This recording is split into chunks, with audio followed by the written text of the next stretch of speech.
Buenas tardes, ¿me escuchan? Buenas tardes, sí, sí se le escucha. Listo, voy a compartir entonces mi pantalla para...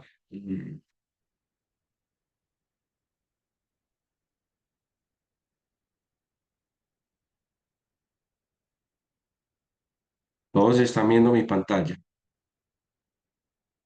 Sí, profe.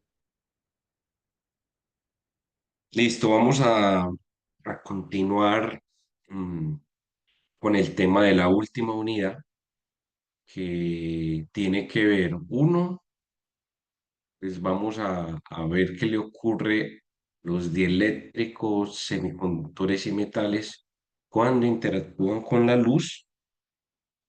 Y una vez tengamos algunas funciones simples en primera aproximación que nos permitan comprender esa manera como la luz interactúa con el material, qué fenómenos se dan a través de su función de transferencia, pues ya a partir de ahí podemos comenzar a entender algunos dispositivos que se usan actualmente en muchas aplicaciones. ¿Cuáles dispositivos?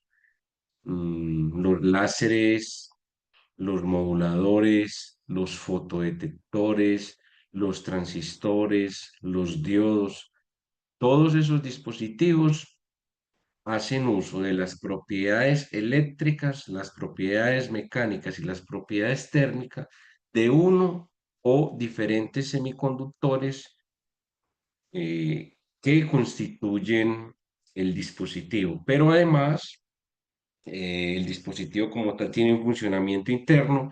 Algunos funcionan, en el caso de los fotodiodos y moduladores y láseres, pues ahí vamos a ver que esos dispositivos son dispositivos que funcionan con luz, emiten luz, otros absorben luz y la transforman en corriente eléctrica. Entonces, para poder tener el marco conceptual completo, nosotros ya estudiamos la relación de dispersión de los mm, semiconductores.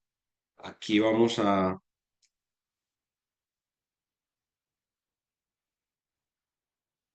a dar aquí un resumen rápido.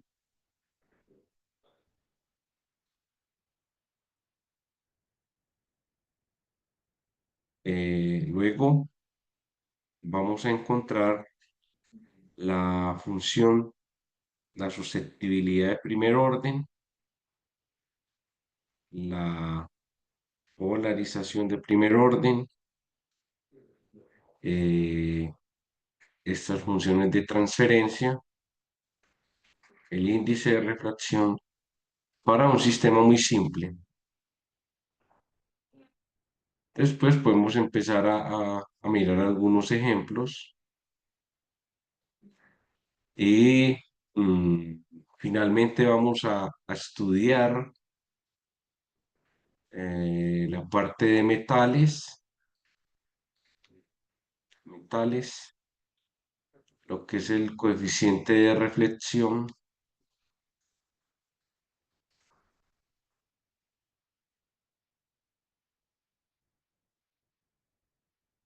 y coeficiente de transmisión.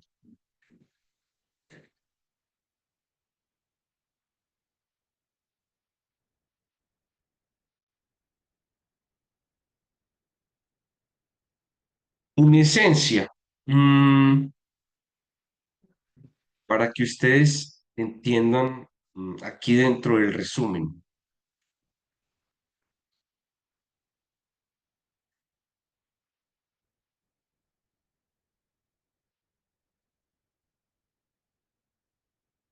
en esencia, ¿qué ocurre con todos los materiales? Cristales, no cristales, materiales policristalinos, materiales que no preservan una simetría de traslación. Los cristales normalmente,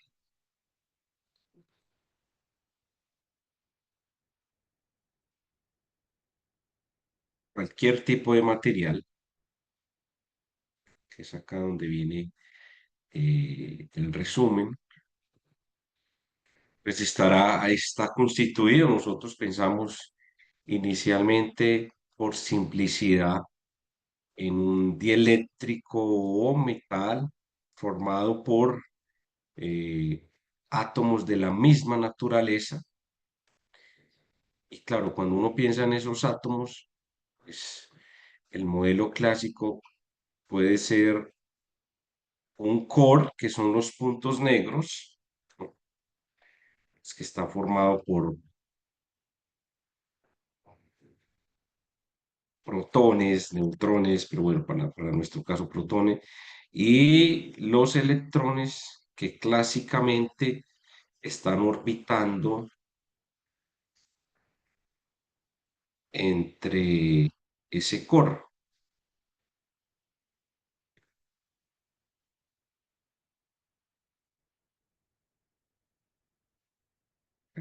Más pequeño. Pero ustedes pueden pensar en los electrones y aquí electrones, electrones. De nuevo, esto es una representación muy pictórica, muy clásica, que no es la realidad, pero puede ayudar a entender un poco el modelo. Entonces, cuando una onda de luz, campo electromagnético, esencialmente nosotros aquí estamos hablando de una onda de este tipo,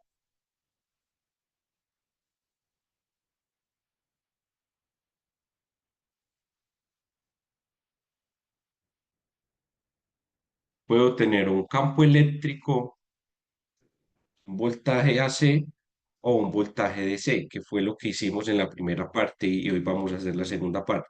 Pero si yo tengo una onda electromagnética oscilante,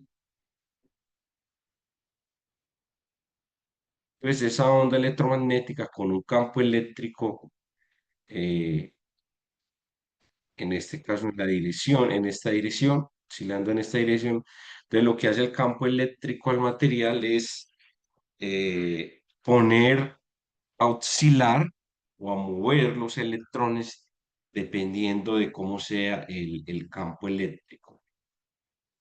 Esa función de transferencia, la respuesta del medio, que en este caso es un dieléctrico, puede ser un dieléctrico, un metal o un semiconductor, nosotros vimos que puede ser o en primera aproximación la susceptibilidad de primer orden, la permitividad,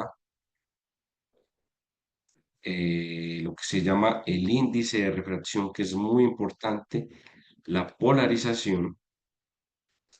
Entonces, esa función de transferencia me dice a mí la manera como la luz está interactuando con el material. Yo les mostré algunos ejemplos donde yo puedo tener frecuencias diferentes, que era cuando les hablaba presencia de términos de segundo y de tercer orden, pero también puedo tener la misma frecuencia. La función de... Entonces, esta función de transferencia es muy importante. Me adelanto un poquito acá dentro del resumen a lo siguiente, porque si eh, este campo eléctrico tiene una intensidad inicial y este campo eléctrico tiene una intensidad final, normalmente la intensidad inicial y la intensidad final se puede modelar muy simple, de una manera muy simple. Vamos a ver que se puede escribir de la forma E a la menos alfa, alfa z, donde z va a ser el tamaño del material, digamos, qué tan largo es el material, y alfa, alfa, que vamos a ver que está asociado a la parte imaginaria de la susceptibilidad, pues es lo que se llama el coeficiente de absorción. Entonces, que es hacia donde vamos a apuntar.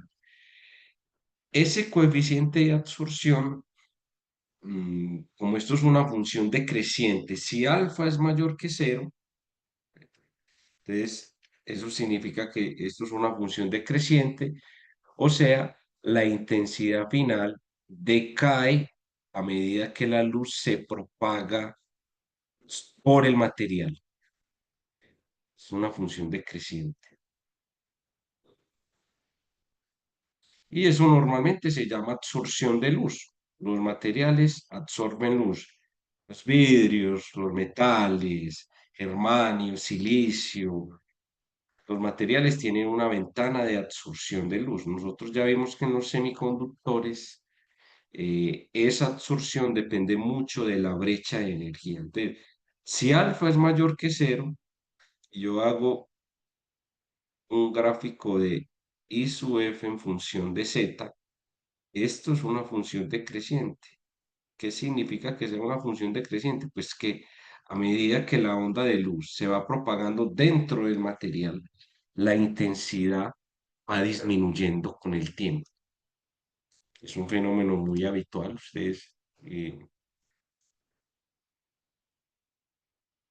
unos materiales absorben más o absorben menos. Vamos a ver que esa absorción depende mucho también de la frecuencia, las frecuencias del sistema, o sea, del tipo de material. Cada material, cada cristal va a tener átomos, la base atómica mm, es un tipo de huella dactilar que me dice a mí cómo va a ser ese coeficiente de absorción del sistema. Pero mm, afortunadamente, por fortuna, existen materiales donde, o pues, donde el alfa es menor que cero. Y entonces mire que si alfa es menor que cero, uno va a tener que existen materiales que lo que le hacen a la luz es amplificar. Si alfa es menor que cero, uno hace un gráfico de la intensidad final en función de z, pues lo que me está diciendo eso es que la luz, la intensidad es una función creciente, ¿no? Es decir, existen materiales que aumentan la intensidad de la luz. Yo entro con una onda y hay algunos procesos internos mediados por la mecánica cuántica y la salida, que es esa intensidad final, es mayor, es mayor a la intensidad inicial. Estos materiales se llaman amplificadores porque yo tengo una intensidad inicial de una onda de luz, la luz pasa por el material muy específico, y a la salida yo tengo una intensidad más grande. Es, así es como funcionan los amplificadores de luz y también los amplificadores eléctricos.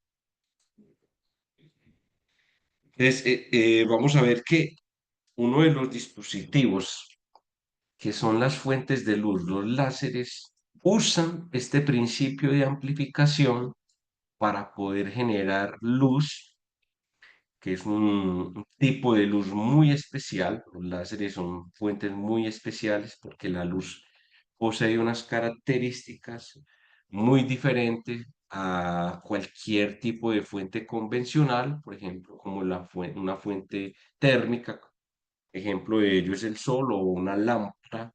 Esas son fuentes térmicas o los LEDs que si bien emiten luz, esa luz que emiten eh, tiene una característica muy diferente. ¿Ves? Entonces, una de las aplicaciones que vamos a ver son los amplificadores. Muy bien. Voy a retomar para finalizar este resumen. Voy a partir de esta ecuación, nosotros, ecuación general, que la vimos en la clase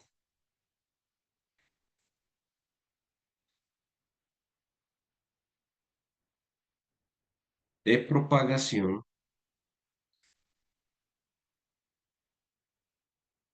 para el campo eléctrico.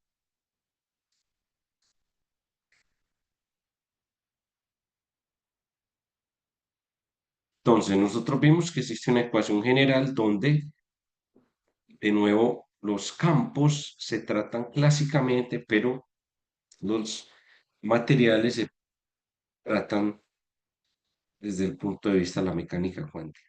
Y esa ecuación es esta.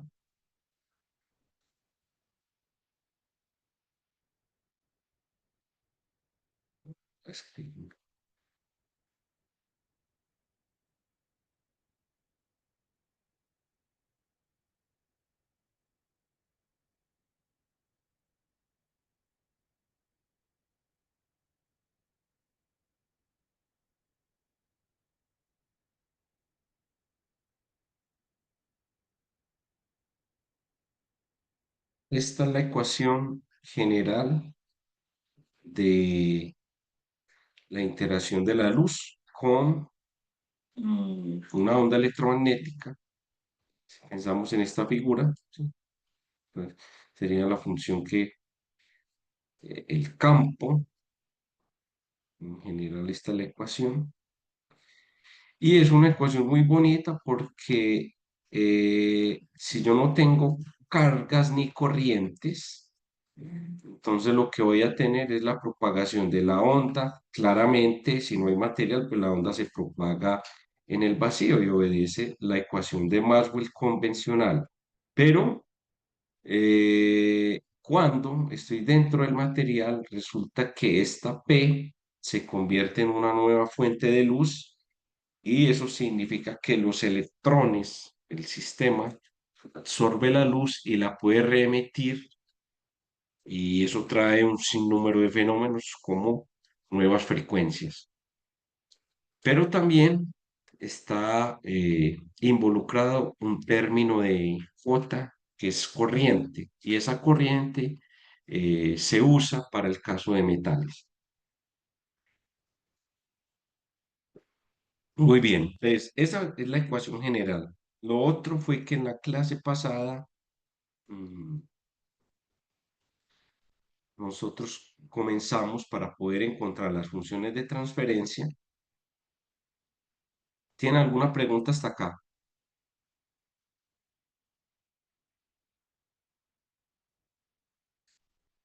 Jóvenes,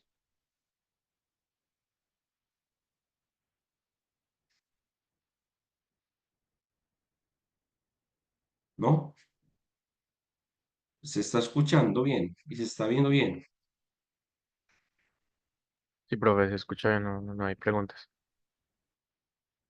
Bueno, nosotros en la clase pasada mm, encontramos para un campo estático, o sea, campo estático es donde la derivada con respecto al tiempo es cero. Para ese campo estático que nos da pues obviamente un voltaje DC, encontramos esta función de transferencia, ¿lo recuerdan? Encontramos que P es N E al cuadrado sobre K por el campo. Es decir,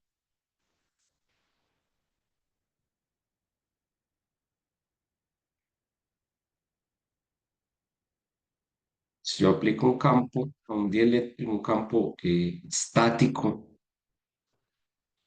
Y hablamos pues de la diferencia entre un voltaje AC y un voltaje DC, ustedes me dijeron. Entonces, si yo aplico un campo aquí,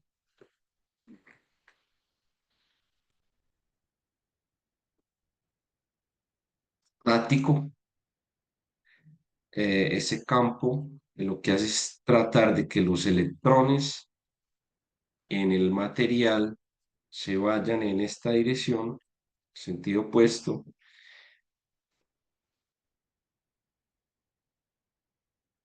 y eso es lo que me genera entonces esta función de transferencia donde a partir de ahí yo puedo, esta n es el número de electrones por unidad de volumen,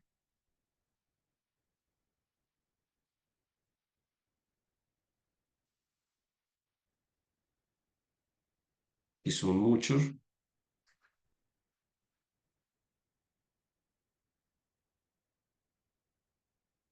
Esta K tiene que ver con la fuerza que ejerce el ion, la fuerza que ejerce el ion sobre el electrón, que es una fuerza tipo elástica. El campo trata de arrancar el electrón, pero el electrón está sometido al núcleo por una fuerza, entonces esta es como la constante, es un símil, ¿no? Constante de elástica, de fuerza, pongámoslo así. Y con eso, pues podemos encontrar se puede encontrar la susceptibilidad como P es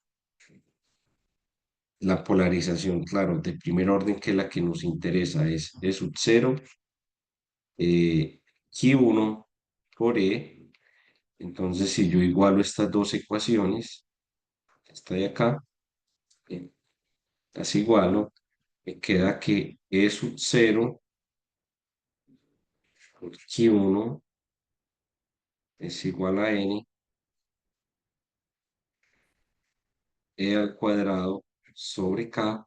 Y de ahí se puede extraer mm, la susceptibilidad de primer orden, que es la que me permite pues mediar esa función de transferencia. ¿Qué es lo importante aquí? Que esta susceptibilidad para el caso de un campo estático no depende de la frecuencia.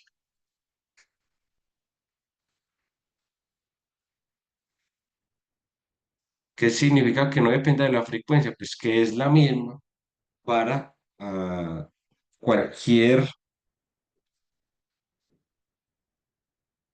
frecuencia. ¿Sí?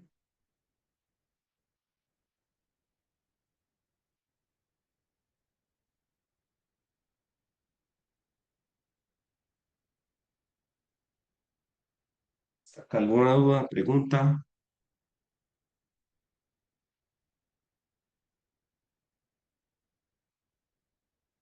Muy bien. Ahora voy a pasar a esta parte de, en lugar de tener un campo mm, estacionario, voy a considerar un campo variable con el tiempo.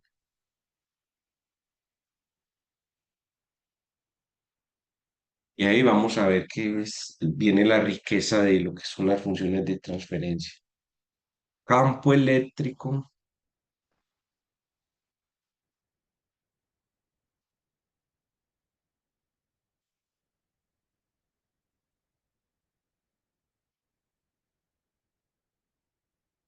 variando con el tiempo.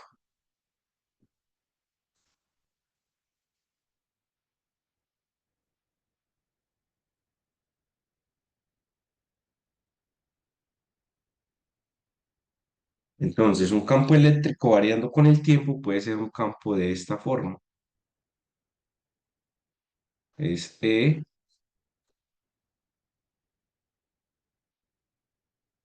es igual a E sub cero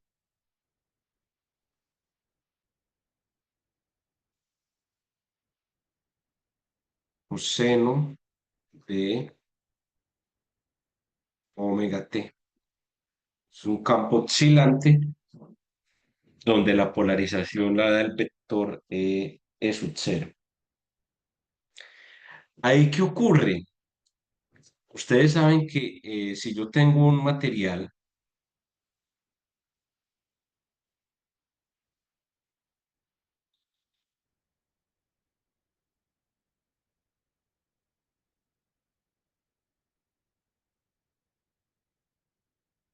mira aquí, escribo acá, este es el núcleo y aquí va a estar la nube electrónica.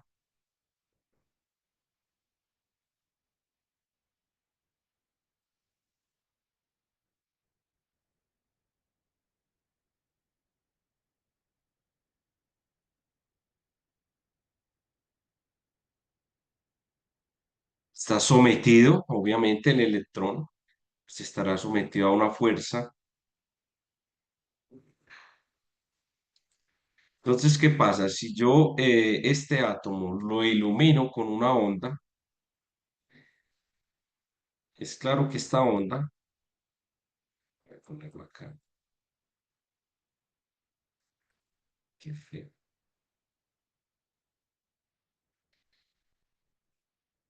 Es claro que el electrón dentro del átomo o dentro del cristal, pues ya sabemos que hay niveles permitidos dados por la mecánica cuántica o bandas permitidas, y aquí la luz viene con una frecuencia omega. Mm, La luz va a ejercer una fuerza, pues, estoy aplicando un campo eléctrico sobre el electrón, pero el núcleo atrae al electrón. El campo eléctrico trata de llevarlo en sentido contrario y el núcleo trata de atraerlo. Entonces, claro, el electrón puede absorber y reemitir. Acá hay una ecuación, la ecuación clásica que obedece el electrón debido a ese efecto de balance entre el campo eléctrico y la fuerza que ejerce el núcleo. Es una ecuación, para poder entender, vamos, primero es la ecuación clásica, y esa ecuación clásica es simplemente fuerza igual a masa por aceleración. ¿Cuál es la fuerza? Bueno, la fuerza la va a estar dando el campo eléctrico externo, la fuerza que ejerce el núcleo, el ion sobre los electrones, pero además el electrón, como está dentro del cristal, va a experimentar las fuerzas debido a los otros átomos o iones, y eso genera lo que se llama una fuerza de apantallamiento. Entonces, la ecuación que obedece el electrón va a ser esta ecuación.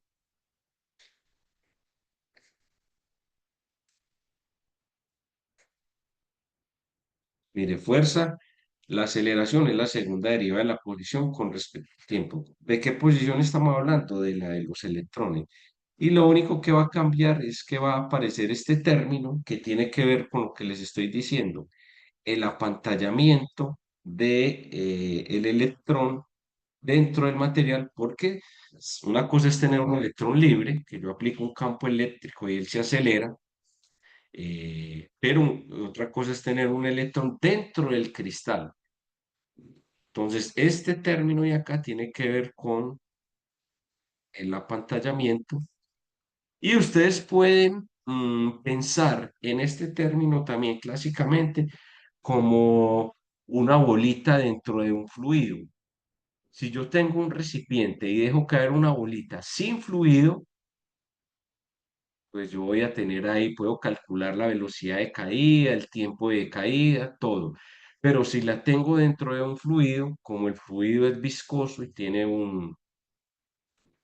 genera empuje, ahí voy a tener ese factor de apantallamiento. ¿Está bien? Esto es Pues mire, amortiguamiento, lo que conoce pues en las ecuaciones diferenciales. sí, es un tipo de amortiguamiento, es decir, el electrón siente la presencia de los otros electrones y eso hace que su velocidad eh, cambie. No es lo mismo, de nuevo, aplicar un campo eléctrico a un electrón y acelerarlo sin estar en un cristal a aplicarlo dentro de un cristal. ¿Está bien? Entonces, mire que en esencia es eso, vea. Esto es masa por aceleración. Esto es la fuerza que estamos hablando del core, del núcleo sobre el electrón y esta es la fuerza del campo externo. Y esta fuerza que aparece aquí es debido justo al apantallamiento de los otros iones o electrones sobre el electrón. ¿Estamos de acuerdo, muchachos? ¿O hay alguna pregunta hasta acá? Entonces, esto es como un sistema, ¿cierto? El electrón es un sistema amortiguado.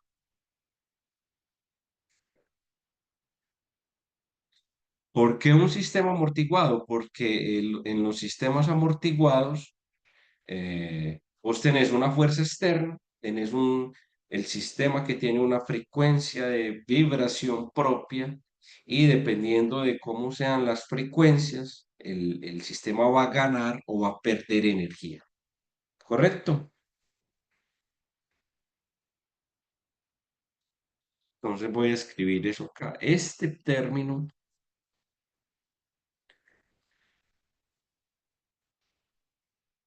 el término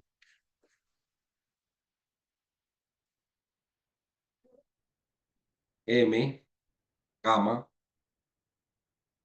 la derivada de R, mire que la derivada de R con respecto a T es la velocidad. Este término representa una fuerza de amortiguamiento,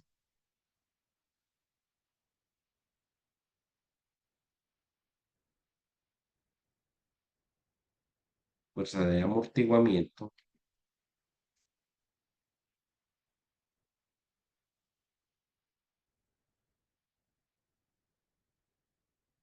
proporcional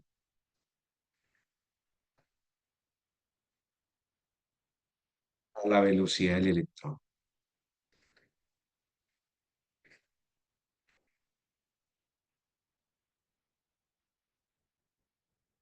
¿Está bien? ¿Está aquí alguna duda?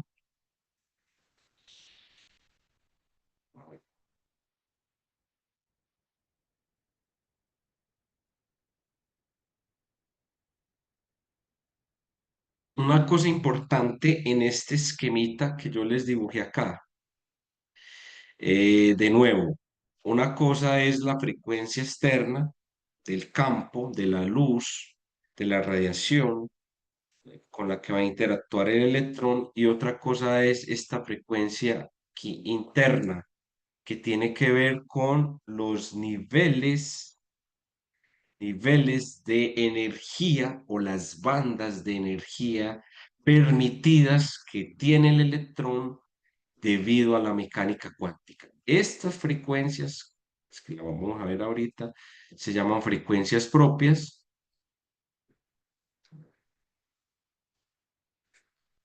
que en el caso, por ejemplo, del átomo de hidrógeno, pues cada nivel de energía tiene asociado una frecuencia propia.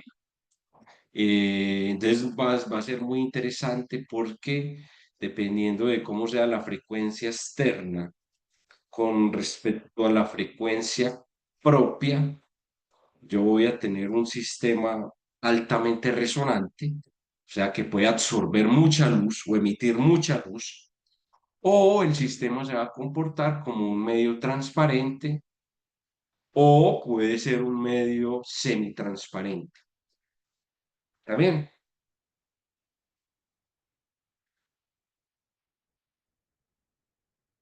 Listo. ¿Alguna pregunta hasta acá? Entonces, ah, partir de esta ecuación, mm, yo puedo encontrar la dependencia de R con respecto al tiempo, y una vez encuentre la dependencia de R con respecto al tiempo, como estoy asumiendo aproximación dipolar de primer orden, pues voy y sustituyo en la ecuación de dipolo eléctrico, y ahí puedo encontrar la polarización del medio, y luego puedo encontrar la susceptibilidad y las otras cantidades asociadas a esto. Muy bien.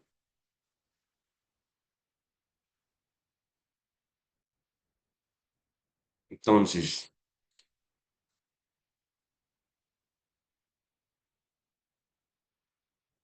vamos a asumir,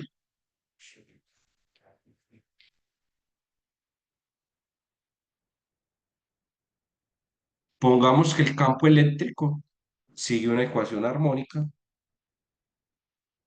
cambia armónicamente.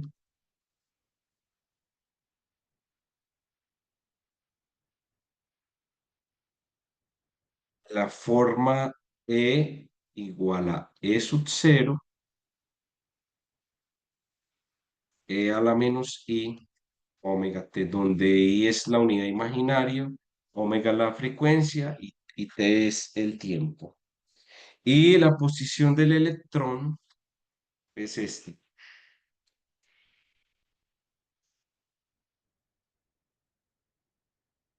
La posición del electrón pues va a variar también armónicamente. No estoy aplicando un campo lo suficientemente fuerte como para arrancar el electrón. Entonces el electrón obedece una ecuación armónica. Voy a sustituir estas dos expresiones, la expresión uno y 2, que en esencia es resolver esa ecuación diferencial, pero en el dominio de la frecuencia. Voy a sustituir estas dos ecuaciones en la ecuación diferencial que ustedes ven ahí. Listo.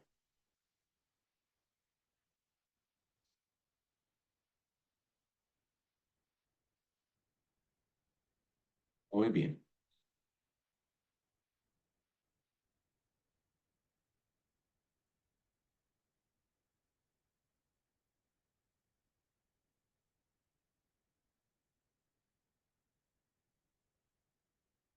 Entonces, mire lo que va a pasar. Eh, la segunda derivada de R con respecto a t. ¿Qué me da esa segunda derivada? Esa segunda derivada me queda menos m omega al cuadrado por R, más m gamma la derivada de R con respecto a t. Entonces me queda menos i omega m gamma por R. Y aquí me queda pues más k por R.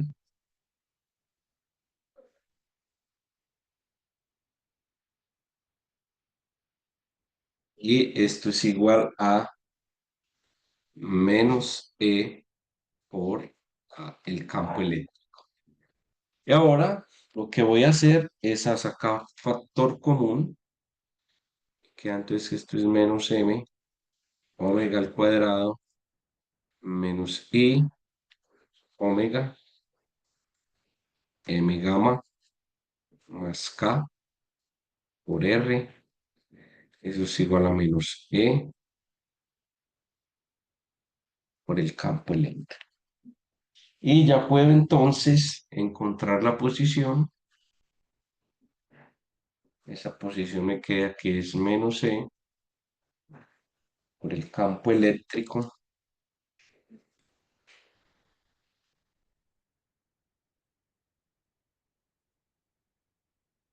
dividido por esa cantidad que ven arriba, m omega al cuadrado menos i omega m gamma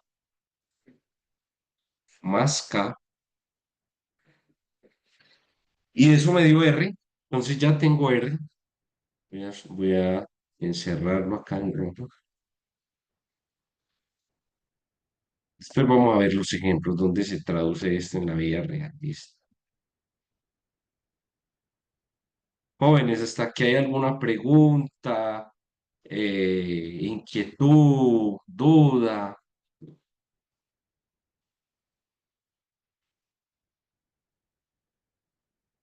¿No?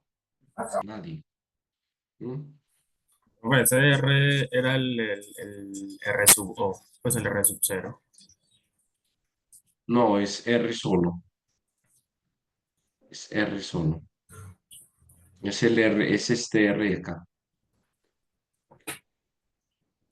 Porque si vos derivas, volvés y reproducís el R. Deriva esto con respecto al tiempo, por ejemplo, baja menos i omega r cero e a la menos i omega t. Entonces vuelve y te da menos i omega por r, que es lo que veo aquí. Y lo mismo si es la segunda derivada. El hecho de ser una exponencial, siempre que derives te va a aparecer la exponencial y vuelves a Pues si reproducir no, el r, sí, sí, yo lo ¿no? estaba haciendo pues con la derivada y si no que me acaba R sub cero. Pero ya lo vio. ¿Mm? Sí, sí, señor. Listo. Entonces este es el, vea, vea lo que yo le digo. Si usted deriva r con respecto al tiempo, ¿qué le queda? Le queda menos i omega, ¿no? R cero a la menos i omega t. Y esto vuelve y le da r. Si hago la segunda derivada, entonces ya la segunda derivada es dos veces esto, ¿sí? Vuelvo y bajo, entonces me queda positivo menos omega al cuadrado, r cero, ¿no? A la menos i omega t. Entonces esto le da r. ¿Sí? ¿Mm? Sí, señor, muchas gracias. Bueno, entonces este es R. Ahora me voy a la ecuación que relaciona la polarización o el dipolo eléctrico con R. Y me queda entonces que P, ya sabemos, P es menos N E por R.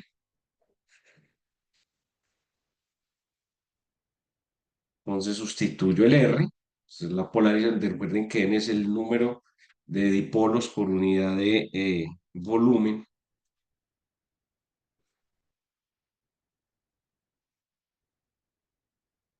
Sustituyo acá y me va a quedar lo siguiente.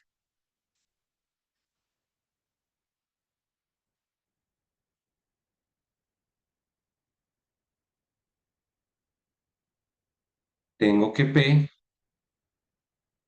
es menos N, E, paréntesis, sustituyo el R, menos E dividido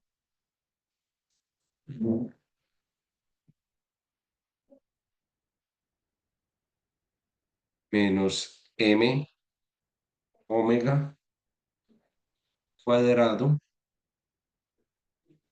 menos I omega M gamma más K. Y aquí me queda entonces que ya puedo encontrar P en función de la frecuencia. Claro, esto es la contribución siempre de primer orden, ¿no? Ya que esto es el cuadrado por E dividido esa cantidad que ustedes ven ahí, menos m, omega al cuadrado, menos i, omega, m gamma, más k. Eso es la polarización de primer orden del medio en función de la frecuencia.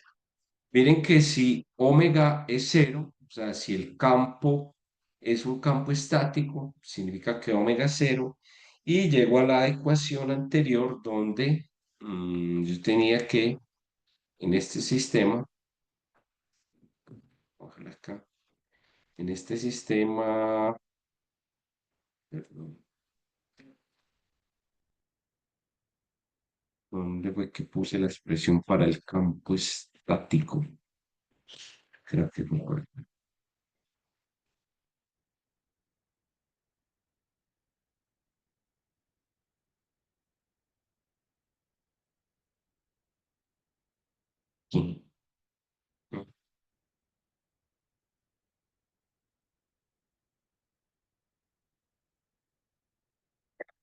Está el caso del campo estático. Aquí. Miren que si omega cero llegó al caso del campo estático. Listo. Entonces, ese es P. Una vez tenga P, pues ya puedo encontrar la susceptibilidad de primer orden. Pero permítanme, yo escribo P de esta manera.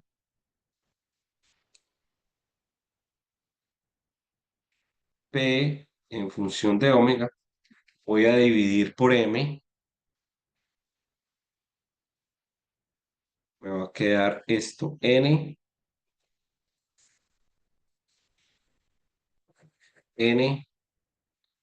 e al cuadrado sobre M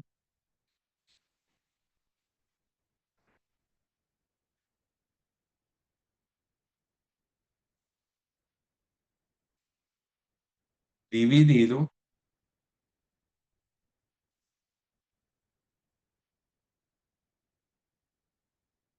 omega cero al cuadrado, ya voy a definir esos términos, menos omega cuadrado menos i gamma omega. Entonces, ¿quién va a ser omega cero? Omega cero va a ser omega al cuadrado, va a ser k sobre m. Ojo pues, si aquí de una vez lo vamos a definir.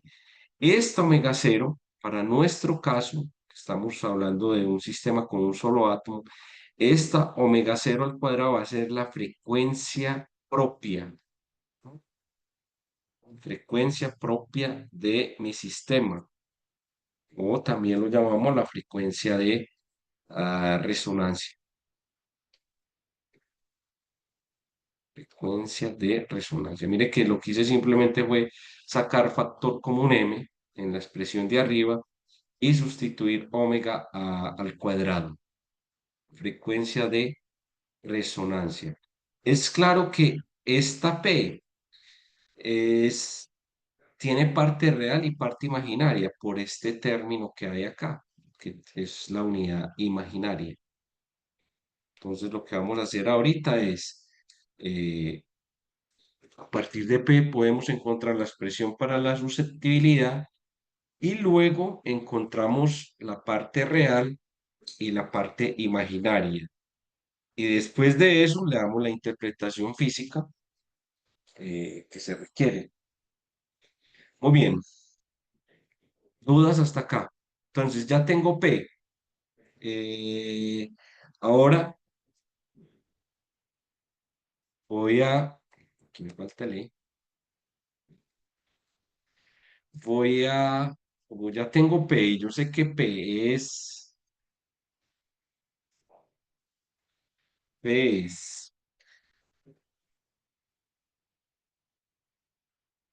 0, Q1 de omega por E.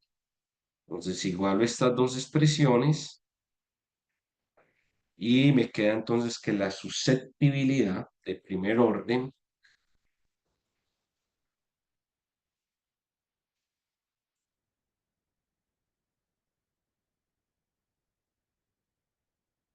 susceptibilidad eléctrica, que también hay susceptibilidad magnética, es n e al cuadrado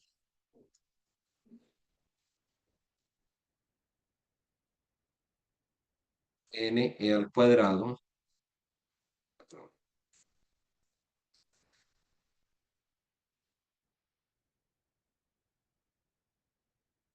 sobre m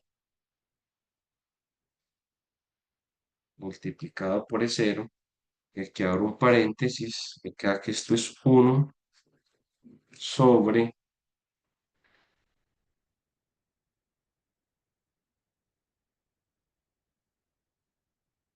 omega 0 cuadrado menos omega cuadrado menos y gamma omega. Esta, entonces ya tenemos dos expresiones, las voy a ir encerrando. La primera, P en verde, la función de transferencia, la polarización del medio en verde para un campo oscilante y encontramos ya la susceptibilidad de primer orden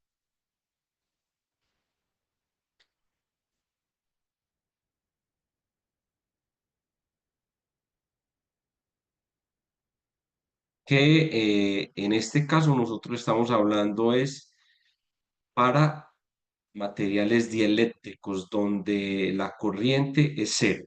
Esa fue una premisa que optamos desde la ecuación general, que primero iríamos a trabajar con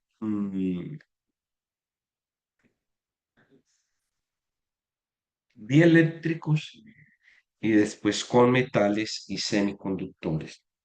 ¿Está bien? ¿Está aquí alguna pregunta?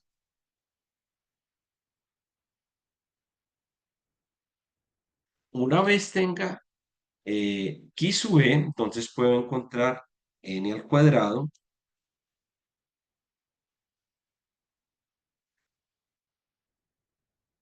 n al cuadrado, que es uno más la susceptibilidad.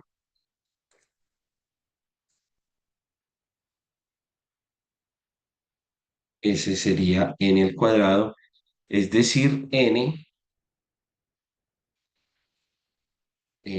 que depende de la frecuencia, n al cuadrado, que depende de la frecuencia, es uno más esa cantidad que ustedes ven allá arriba. Miren que el índice de refracción también es una cantidad que depende de la frecuencia y eso va a ser muy importante, sobre todo para los que trabajamos en la parte de telecomunicaciones. Pues el índice de refracción va a depender de la frecuencia con la que interactúa mm, mi sistema. Voy a subrayar eso en azul, el índice de refracción.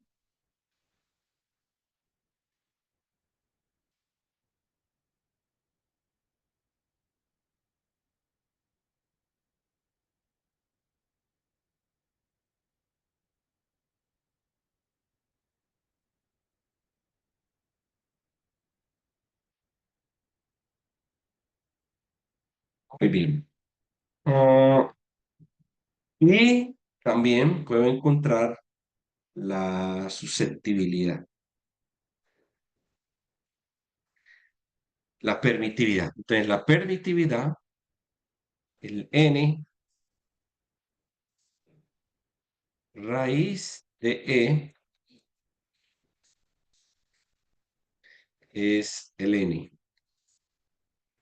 Entonces, ahí también podría encontrar la susceptibilidad. Entonces, mire que Ya tenemos las funciones de transferencia para un material dieléctrico formado por átomos de un solo tipo. Esta sería como la función de transferencia. Ahora vamos a ver físicamente qué es la parte real y la parte imaginaria. Entonces me voy a concentrar en la susceptibilidad, la que está subrayada en rojo, para analizar la parte real y la parte imaginaria de ese sistema. ¿Listo?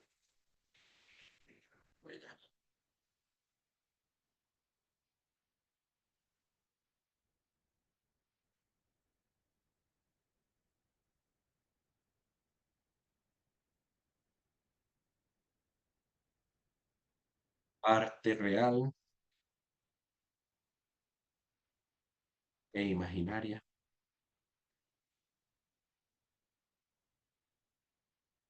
para la susceptibilidad de primer orden.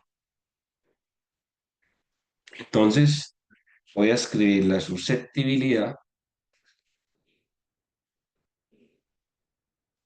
para fines prácticos. Voy a escribirla de esta forma. Ya les voy a decir quién es Q0. Simplemente voy a multiplicar por omega cero al cuadrado dividido por omega cero al cuadrado y esa cantidad la defino como Q0. Entonces me queda Q0 omega cero y la cantidad omega cero cuadrado menos omega cuadrado menos I gamma omega, donde Q0 es el término que tenía en la expresión anterior, n e al cuadrado por m es cero, omega cero cuadrado. Listo, entonces voy a considerar esta expresión y voy a desacoplar la parte real y la parte imaginaria. ¿Cómo desacoplo eso? Pues multiplico por el complejo conjugado. Entonces, Q sub E es Q0 omega cero cuadrado sobre omega cero cuadrado menos omega cuadrado menos I. Y esto lo multiplico por el complejo conjugado. ¿Cuál es el complejo conjugado?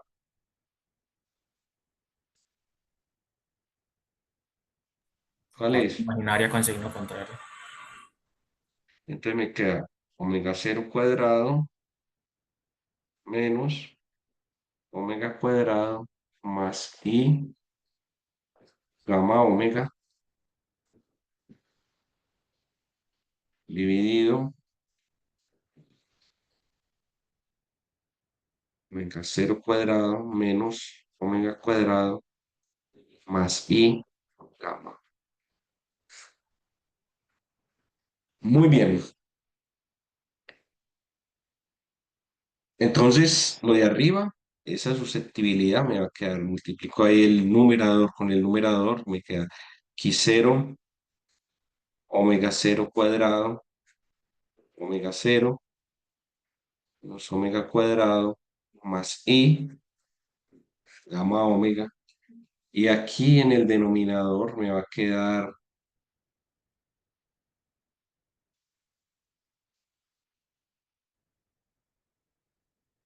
omega cero cuadrado menos omega cuadrado cuadrado más gamma cuadrado omega cuadrado. Me quedó esto. Y ahora separo la parte real y la parte imaginaria de esa cantidad. Entonces, Q sub E es eh, Q0 omega cero cuadrado omega cero cuadrado menos omega cuadrado, denominador,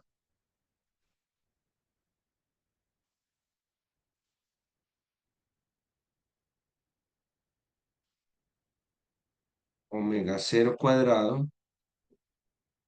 menos omega cuadrado, cuadrado más gamma cuadrado, omega cuadrado. Y aquí me queda que esto es más y veces q cero omega cero omega sobre el denominador,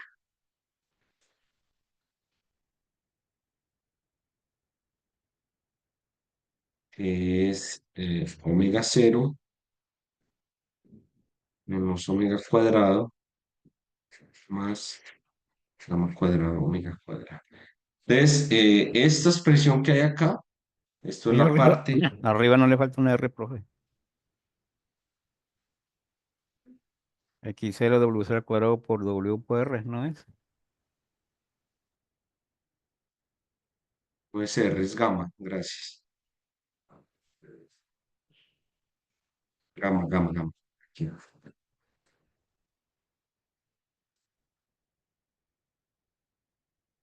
Bueno, entonces ahora mm, la parte real,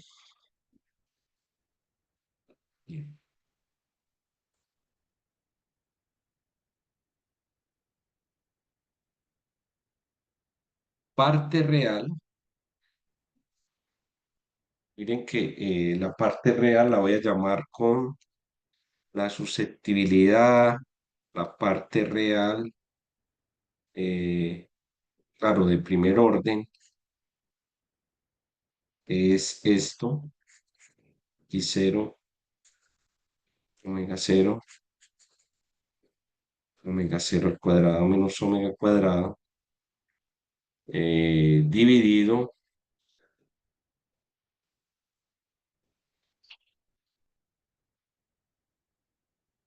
omega cero cuadrado menos omega cuadrado más gamma cuadrado, omega cuadrado.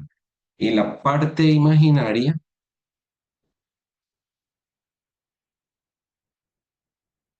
parte imaginaria, que depende de omega, va a ser entonces q cero omega cero cuadrado, omega gamma sobre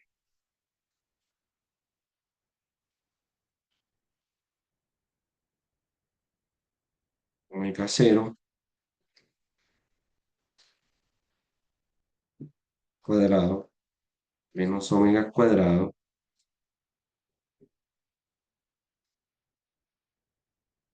Estas son unas expresiones muy interesantes que son las que vamos a analizar en este momento. Hasta acá, ¿alguna pregunta, alguna inquietud? Ya desacoplamos entonces la parte real y la parte imaginaria.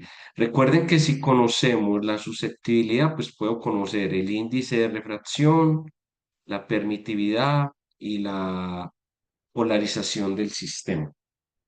¿Está bien? ¿Duda, pregunta? ¿No?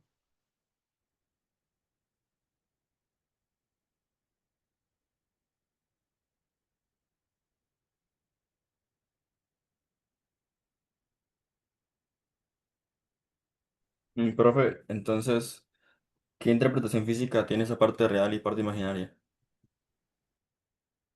Sí, allá vamos. Entonces, por ejemplo, vamos a comenzar con la interpretación física de la parte imaginaria.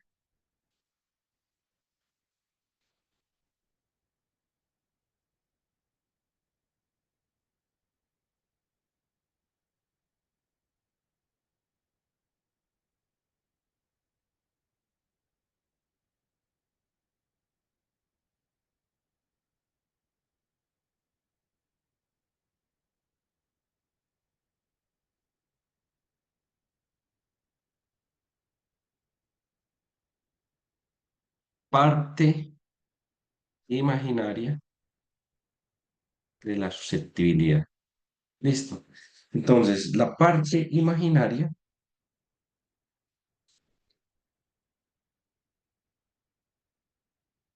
de la susceptibilidad eh,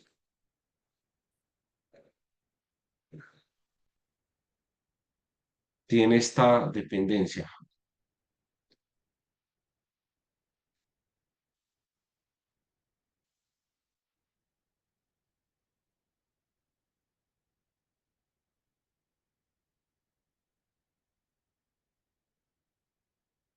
Omega cuadrado,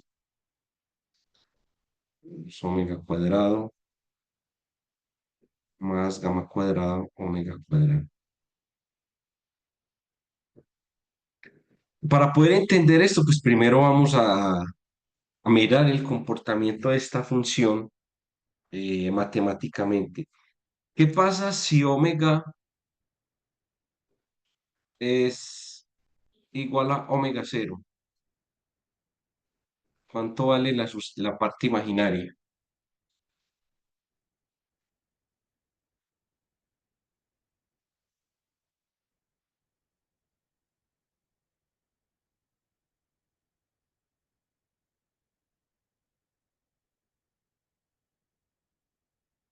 ¿Qué pasa si omega es igual a omega cero?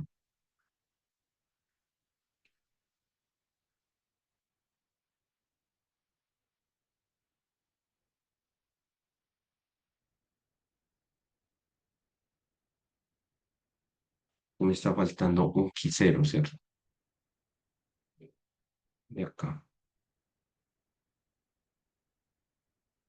¿Qué pasa si omega es igual a omega cero? ¿Quién me dice? ¿Cómo se comporta esa función? ¿Qué valor tiene? Claro, ese x cero depende pues del número de dipolos, de la permitividad, entonces ese valor es conocido. Pero ¿qué pasa si omega es igual a omega cero? Gamma es una constante también que se llama la constante de amortiguamiento.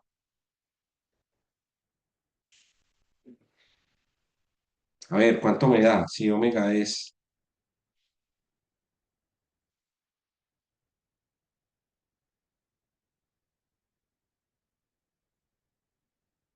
jóvenes, escucho. Eso no da como una recta. No, pues ¿cómo? ¿Mm? ¿Qué pasa si omega es igual a omega cero? ¿Cómo me da esa función?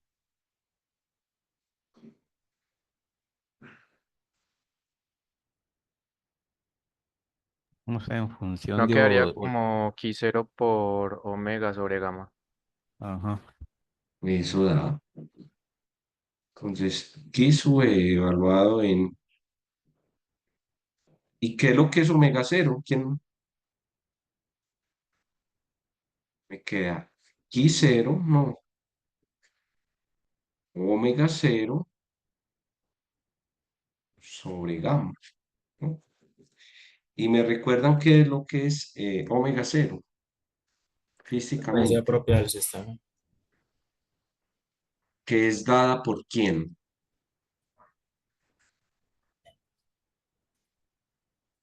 que es esa frecuencia Es cuando al yo hablé, cuadrado de ese K sobre M. sí, pero físicamente es que tiene que ver con los niveles de energía del cristal, átomo o molécula, ¿no? Que esos niveles pues, están asociados a la interacción del electrón con el núcleo y están dados por la mecánica cuántica, ¿no? Muy bien. ¿Qué pasa si omega es mucho más pequeño que omega cero?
¿Qué ocurre entonces?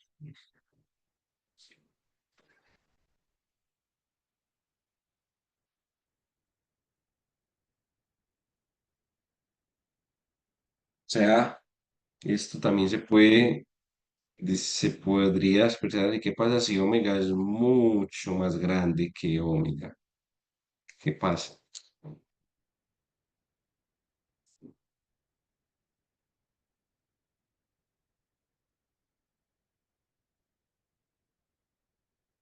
Gamma es un término muy pequeño, entonces miren que si esto es mucho más grande que omega en el denominador, prima omega al cuadrado, ¿no? Quedaría como un omega 0 a la 4. Esto quedaría, me sigue quedando omega y arriba me queda un omega al cuadrado dividido por un omega a la 4. O sea que esto tiende a cero. Esto tiende a cero.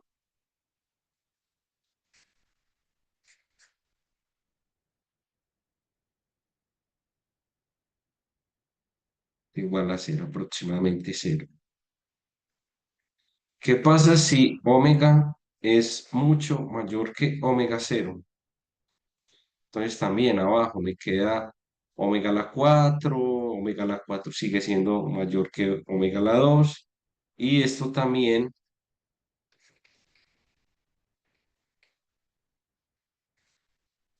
tiende a cero. ¿Listo?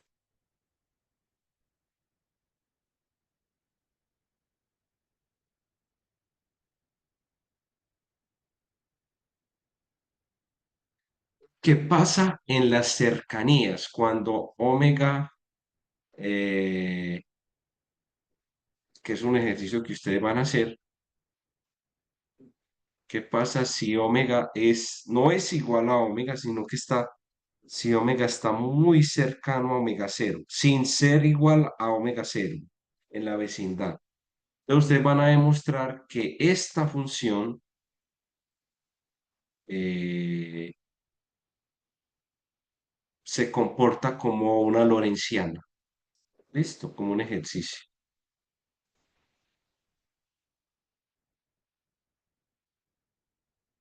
Entonces, mire lo que pasa físicamente, lo que me preguntaban ahorita. Físicamente, ¿qué ocurre? Va a ocurrir lo siguiente. Si uno grafica la susceptibilidad de la parte imaginaria en función de la frecuencia, aquí tengo omega 0, la frecuencia de resonancia, que lo que va a pasar el comportamiento es este. 0 para frecuencia muy baja y cuando ya empiezo a estar cerca a la frecuencia de resonancia, empieza a subir. Se comporta como una lorentziana, tiene un máximo que ya sabemos, lo acabamos de encontrar, y vuelve.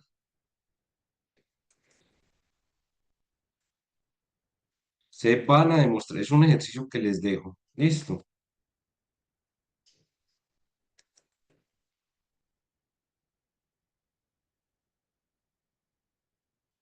Esto es una lorentziana y para frecuencias ya mucho mayores es cero. Entonces, esa es la parte imaginaria. Para eso significa que, ojo, esta parte imaginaria, vamos a ver que está asociada también a la absorción. Entonces, esta parte imaginaria que me dice a mí, vea, cuando la frecuencia de la luz con la que está incidiendo sobre mi material, está lejos de la frecuencia de resonancia, el material no absorbe y por lo tanto el material se comporta como un sistema transparente si estoy lejos de la frecuencia de resonancia.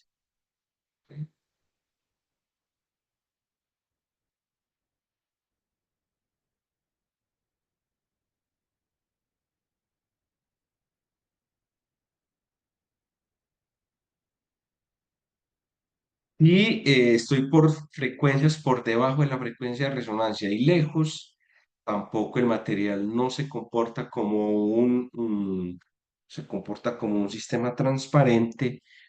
¿Y qué ocurre? Cuando estoy cerca, muy cerca de la frecuencia de resonancia, el material empieza a absorber y se generan este tipo de absorción. ¿Listo? Esa es la interpretación física de la parte imaginaria de la susceptibilidad. Vamos a ver que también tiene que ver con la parte imaginaria del índice de refracción. Hasta aquí, ¿alguna pregunta?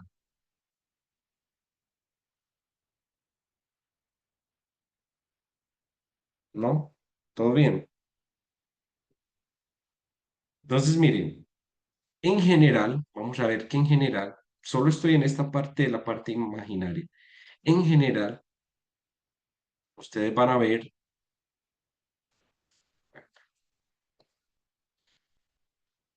que los espectros de absorción en algunos semiconductores,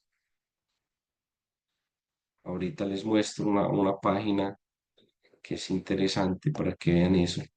En general, ustedes van a ver que la parte imaginaria, el que tiene que ver con la absorción en función de la frecuencia, para algunos semiconductores se pueden comportar así. Aquí tengo un piquito, ese piquito se comporta como esa lorentziana. Aquí puede tener este piquito y así un semiconductor. Cada pico está asociado a una frecuencia de resonancia. Esto en función de la frecuencia. O sea, en estas frecuencias es donde el sistema absorbe más. El material absorbe más. Si yo dibujo eso, no en términos de la frecuencia, sino en términos de longitud de onda,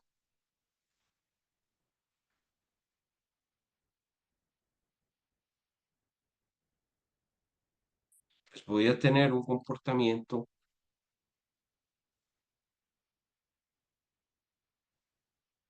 de esta forma.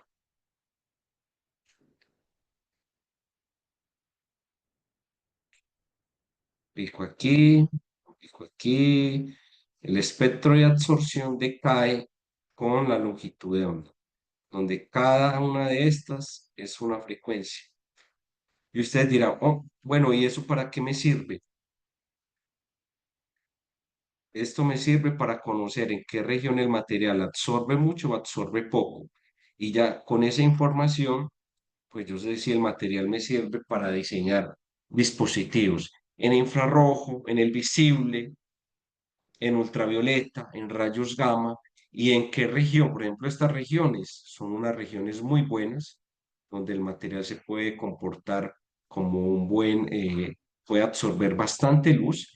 Y yo sé que en esta región es plana, pues él absorbe, pero absorbe muy poco. Entonces, un material con una característica así, yo ya sé, quiero diseñar una celda y el material absorbe muy bien en el azul. Entonces, yo sé que ese material me sirve para transformar luz azul en electricidad.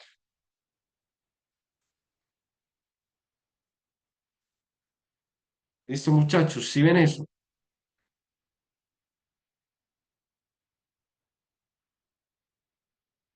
Preguntas. Hola.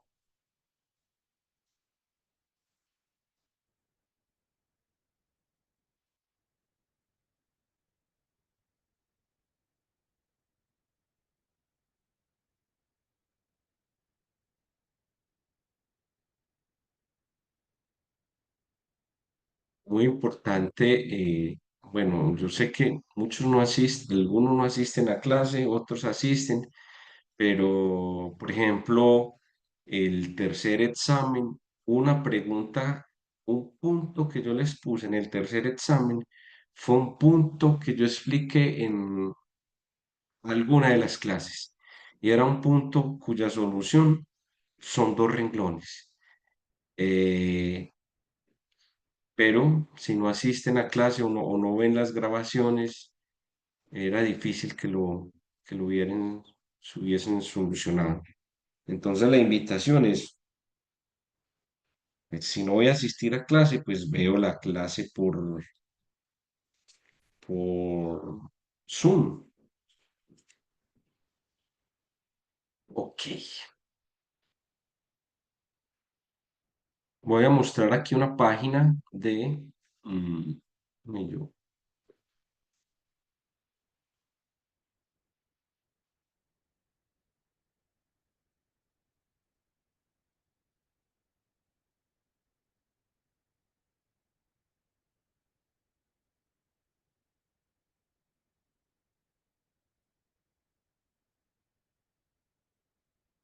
aquí,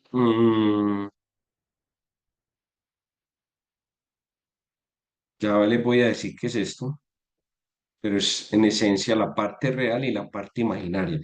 Vamos a concentrarnos por ahora en la parte imaginaria. Mm, Voy a poner un material, un cristal, por ejemplo. Yo,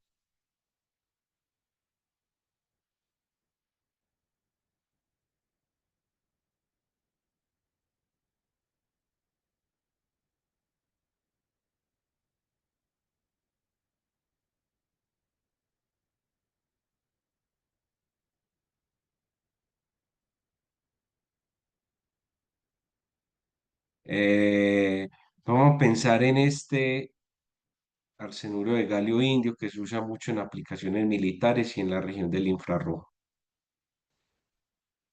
Quiero que se concentren en la gráfica azul.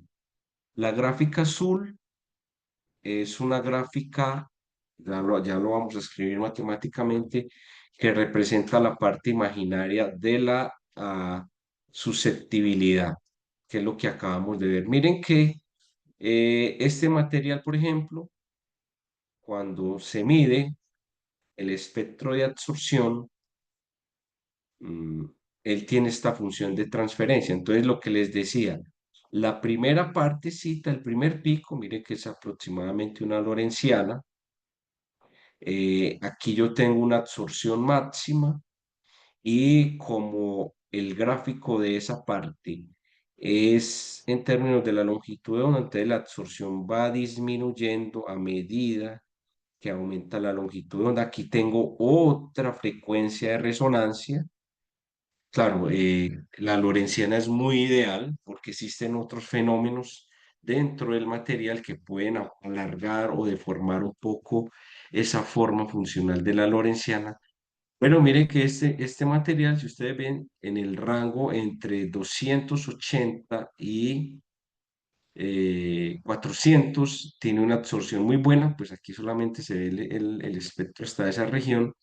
Se podría ver eh, se podría medir inclusive para el infrarrojo. Entonces, en esa región, en 600, por ejemplo, la absorción es muy baja, en 700, en 800, pero entre 200 y 400 nanómetros absorbe muy bien luz. Si yo escribo esto no en términos de longitud de onda, sino en términos de electronvoltios, mire cómo cambia. O sea, en términos de frecuencia, la curva cambia. Los picos crecen a medida que aumenta. La absorción crece a medida que aumenta la energía. Y esos picos son picos de resonancia. ¿Está bien? Me devuelvo para acá.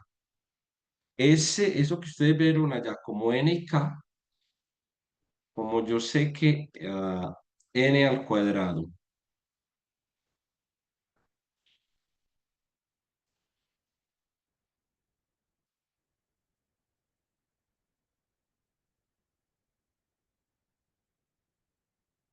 como yo sé que n al cuadrado es 1 más la susceptibilidad, o sea, la parte real y la parte imaginaria, este n yo lo puedo escribir como el n más y veces alfa. Esta será la parte real del índice de refracción y esta será la parte imaginaria. Entonces, existe una relación entre alfa y la parte imaginaria de la susceptibilidad. Entonces, el alfa que ustedes ven allá está asociado a la parte imaginaria y el n que ustedes ven en esa gráfica está asociado a la parte real. No es al revés. Eso, el n es el índice de refracción solito que ustedes escucharon alguna vez en sus cursos de física, y el K, que está relacionado con alfa también, alfa es proporcional a K, kappa es la parte imaginaria. Entonces, muy importante esto. Listo. Dudas, preguntas, inquietudes. Les voy a pedir que encuentren n y alfa y la parte de la lorentziana. En la próxima clase nos vamos a concentrar en la parte real. Mostraré algunas aplicaciones, haré unos ejercicios y nos metemos ya a metales.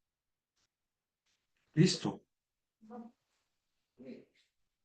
Dejemos por hoy así entonces y que tengan un buen fin de semana. No sé si tienen alguna inquietud.